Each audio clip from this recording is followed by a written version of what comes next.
자, 장사는 표절 싸움입니다. 저는 식당을 하실 때는 남의 걸 많이 베끼셔야 된다고 제가 말씀드려요. 좋은 거, 나쁜 거 베끼지 마시고요. 베낄 거니까 이제 좋은 거 베끼세요.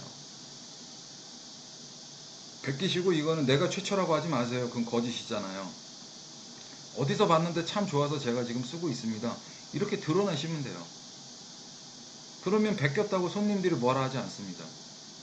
뭐 좋은 건 당연히 갖다 써야죠. 잘하셨어요 사장님, 좋네요, 아주 좋은데요. 형 그래서 이 집에 자주 올 거예요. 그럼 된 겁니다. 그 좋은 거를 그대로 베끼셔도 되고요. 저처럼 내공이 좀 있다면 업그레이드해서 베끼셔도 되고요. 아니면 보고서 조금 비틀었더니 다르게 보여지네요. 그렇게 베끼셔도 좋겠죠. 그거는 능력에 따라서 다 다른 거니까. 제가 주창하는 올리원 이미 수십 년 전서부터요, 잘하는 집들은 그거 하나만 팔아왔습니다. 그래서 노포들의 대부분은 한 가지 메뉴를 팔고 있고요. 동수론이나 떡라면론 같은 경우에도 심리학적인 용어로, 경제학적인 용어로 이미 그게 뭔가라고 규정되어 있을 거예요. 근데 제가 그걸 모르니까, 그런 용어를 모르니까 제가 배운 게 없거든요. 제가 지방의 전문대 3수에서 겨우 나왔거든요. 뭘 배웠겠어요, 제가. 무식합니다, 솔직히. 아는 단어도 몇 개 없어갖고 제 책을 읽으시면 굉장히 쉬워요. 단어가 몇 개 안 쓰거든요. 그 단어 갖고 그냥 돌려막기 하는 거예요. 3 더하기 5 더하기 12 더하기 2 더하기 8은 30. 이게 31이에요. 3일치 매출로 월세를 내고요. 5일치 매출로 인건비를 주고요. 말도 안 되죠. 5일치 매출로 인건비를? 말도 안 돼요. 12일치 매출로 재료비를 주고 이틀 매출로 공과금을 해결하고, 그런 남는 8일이 우리 주인 몫입니다 라고 이제 한때 제가 강의할 때 요 공식을 써서 말했는데, 이것도 제가 만든 게 아니에요. 어떤 분이 강의하시는 걸 우연히 봤는데 그분은 100번율로 말씀하시더라고요. 그래서 임대료는 매출의 10%를 넘어서면 안 되고요. 인건비는 17%를 넘어서면 안 되고요. 재료비는 40%를 절대 넘어서는 안 됩니다. 이런 식으로 말씀하시는 거를 가만히 듣다가, 야, 저렇게 100번율로 말하는 것보다 저걸 한 달이니까 날짜로 쪼개서 설명하면 훨씬 더 이해하기 쉽겠다. 그렇게 해서 제가 그냥 고쳐버린 거예요. 그래서 제가 강의할 때 요 얘기를 굉장히 많이 했고요. 결국 저는 표절을 한 거죠. 배운 게 없으니까 어떻게 해요. 베끼기라도 해야죠. 제가 살아남으려니까 남이 잘하는 게 뭐지?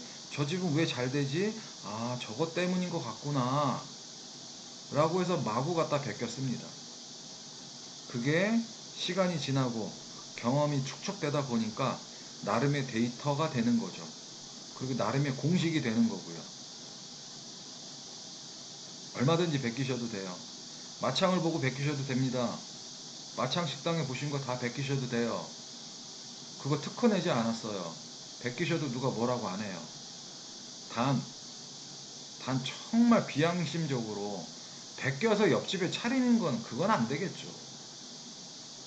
그런 양아치 집만 아니라면 어떠세요? 서울에서 내가 장사할 건데, 광주에서 본 거 서울에서 장사할 건데 어떠십니까? 베끼는 게 전혀 상관없어요.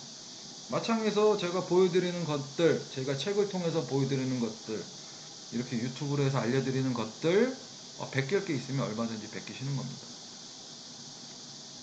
마창 식당에서 제공하는 서비스 부침개요, 제가 의정부 갔을 때 아주 허름한 국수집이 있었는데 줄 서는 집이었어요. 국수 맛 대단하진 않았는데 그 집에 그렇게 그 부침개를 부쳐 먹게 하는 그런 컨셉이 있었는데 그게 너무 저한테는 좋아 보이더라고요.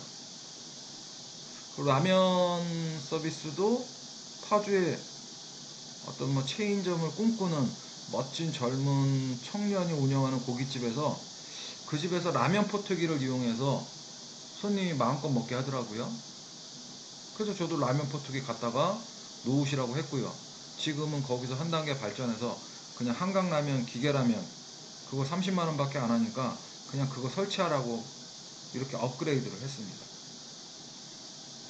생수가 제일 늦게 본 거예요. 생수 서비스를 뭐 한 5년 전인가요? 6년 전에 대구에 놀러 갔을 때, 대구 경자파 식당들 모임에 갔을 때, 그때 횟집을 잡아서 횟집에 갔었는데, 놀랍게도 그 횟집이 생수물을 서비스로 주고 있었습니다. 정수기 물이 아니라 생수물을 주더라고요. 생수병을. 그게 너무 인상적이었어요. 횟집이니까 단가가 있잖아요. 그러니까 이제 그러셔도 이제 됐을 것 같은데, 하여간 그 횟집이 굉장히 식당 공부를 많이 하시는 주인이 했던 횟집이었고, 거기서 저는 그거 하나만 딱 건져 왔습니다. 베껴온 거죠. 뭐 보리강경도 사실 다른 체인점에서 하던 걸 제가 보고서 옳거니, 대신 그 체인점은 그 양의 제한을 뒀어요. 한 번만 서비스. 근데 저는 그걸 풀었죠. 먹고 싶으면 마음껏 먹어라. 그거 먹고서 돈 낸 음식이 맛없어도 난 모르겠다. 공짜가 좋으면 마음껏 퍼먹어라. 피자를 줬는데 사실은 피자를 주는 집의 컨셉을 제가 소문으로만 들었어요. 소문으로만. 부산에 무슨 카페가 장사가 안 돼갖고 바락바락을 하다가 나중에 피자를 그냥 줬더니 손님이 줄을 서더라. 그 십수년 전에 들었거든요. 2009년인가 8년? 뭐 이때 들었던 것 같아요. 한 15년 됐네요. 근데 그 얘기를 듣고서 제가 계산을 해보니까 나쁠 거 없다라는 생각이 들더라고요. 그래서 했던 것 뿐이에요. 제가 직접 눈으로 보지도 않았는데. 소문으로만 듣고 베낀 거죠. 하지만 제 베김에는 원칙이 있습니다. 손님을 이롭게 하는 베김으로 바꾸는 거죠. 식당에 더 남는 베김이 아니고요. 손님한테 더 만족을 줄 수 있는 베김으로 그렇게 변형을 시켜버립니다. 손님 편에서 기획된 거고요. 그래서 식당 마진에는 사실 좀 불리해요. 왜냐면 안 주던 걸 그냥 줘야 되니까 그 원가는 결국 주인의 주머니에서 나가야 되잖아요. 그래서 식당이 좀 불편해요. 하지만 손님이 늘어나면 그것은 상쇄된다는 거. 손님이 늘어나면 그 뭐 원가 1,000원, 2,000원 가지고 손님을 그렇게 줄 세웠던 기가 막힌 신의 한수라는 사실을 이제 그제서야 인정하고 이해하시는 거죠. 자, 생색을 내거나 단서를 달고 주는 서비스보다는요, 그런 거 없이 주셔야 됩니다. 그래서 이 빨간 글씨, 지금 요렇게, 여기서부터 보시면 되네요. 요것만 캡처하셔갖고, 제가 지금 오늘 한 말에 대해서 조금 더 시간을 들여서 생각해 보시면은 좋으실 것 같습니다. 이상입니다.